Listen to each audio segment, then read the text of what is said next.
Hello everyone, UK Goosebumps here, back with another review, and today we have number 2 in the original series, Say Cheese and Die. Let's get straight into it. So this book is about Greg and his 3 friends, Shari, Bird and Doug, and they're really bored on a day, so they decide to break into this place called the Kaufman House. It's a really run-down old minion house where a man called Spidey, who's like a homeless dude, lives. Really weird guy. So they go into this house and they actually find a camera hidden in the secret compartment in the house. So Greg decides to take his friend Doug's picture. And a few months later, Doug actually falls off the stairwell because the banister breaks when he leans against it. So Spidey then enters this house that they're in. So they all run out because they're scared of him. So they go outside, Greg still has the camera and the photo, and they all look at the photo, and the photo actually shows Doug falling off the stairs.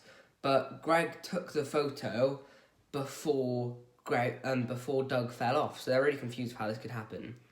But they don't really bother about it, they don't mind. So Greg goes home and actually takes a photo of his dad's new car, which shows up as this car being completely wrecked. The door's hanging off, the roof's caved in, it's really bad.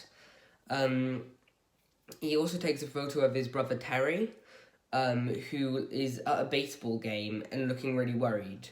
So he knows there's something wrong with his camera, because why is it showing his brother Terry at a baseball game looking really worried?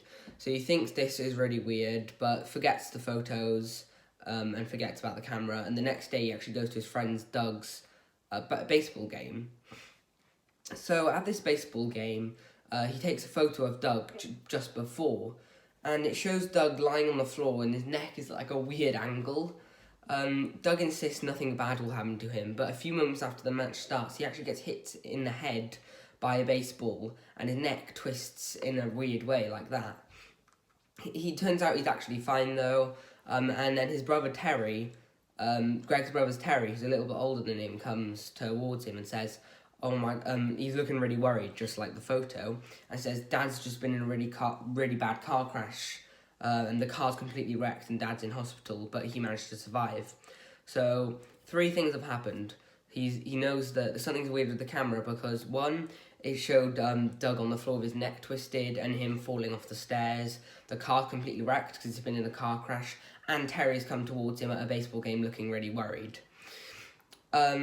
So he tells his friend Shari about his concerns about the camera and everything, but she brushes it off saying, oh, it's fine, it doesn't matter, the camera must be broken. And she insists that he take a photo of her at her birthday party. So he eventually says, okay, I will take a photo of you at your birthday party, but when he takes a photo of her, it doesn't actually show her in the photo. So everyone goes inside for cake after he's taken a few more photos, but all of the photos, Shari isn't in them.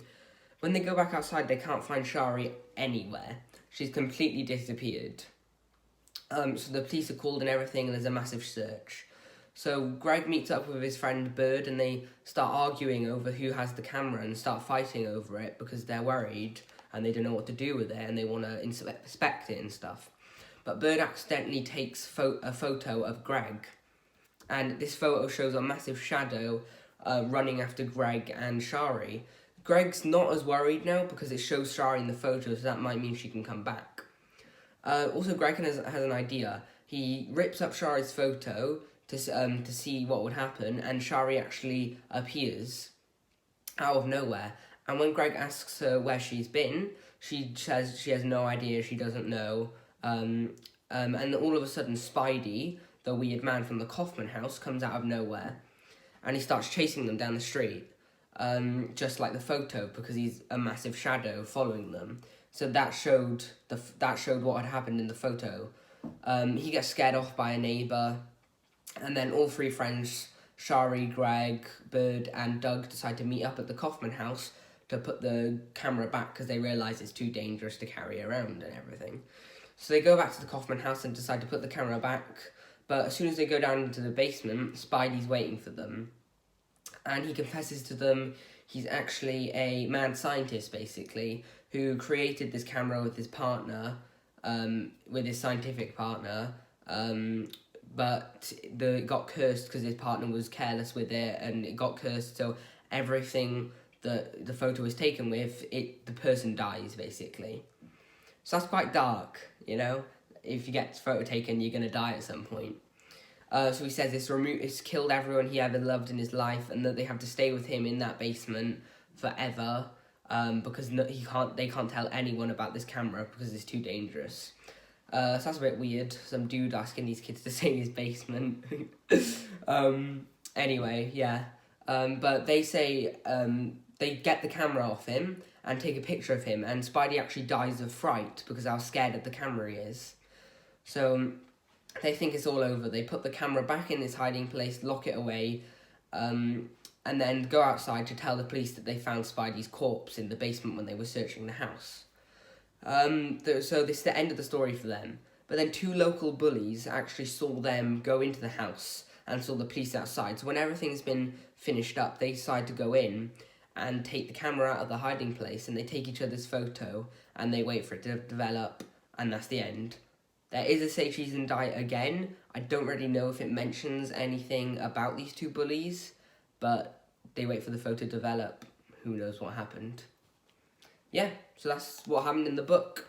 My thoughts on this book.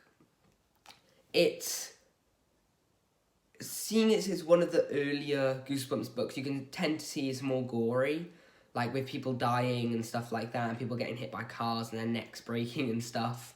It's definitely more graphic than some of the later ones and more modern ones. I can tell you that. So I did like some of the graphic bits in that. They're not really graphic, but they're kind of scary, you know? I did like that about it, but I can't tell what it is about it. It's just, it doesn't just click for me. I wouldn't mind reading it again. It's just mid. I don't know, I rate it higher than a 3. I reckon a 3.4 I'd give it out of 5. Yeah, I don't know specifically what about it. It just doesn't click for me.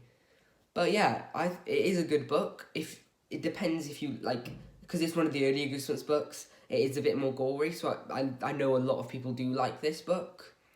But yeah, and I especially like the thing about this book is the cover, because for the UK cover, it shows individual photos and stuff. So you got someone stressing out or something. You got a skull. You got the wrecked car. You got someone lying on the baseball pitch with their neck. See? It's really cool. And look at that camera design. I actually really like that camera design with the face and everything. And I actually made that camera recently from the cover. So I think that's really cool. They look very similar. Yeah. So, yeah. I really like the cover to this book. But that's, it's just mid. So yeah, I hope you enjoyed this review of Say Cheese and Die Again. I rate it a 3.4. Tell me what you think of it. Thank you very much. Next review will be Stay Out the Basement. And thank you for watching. Bye.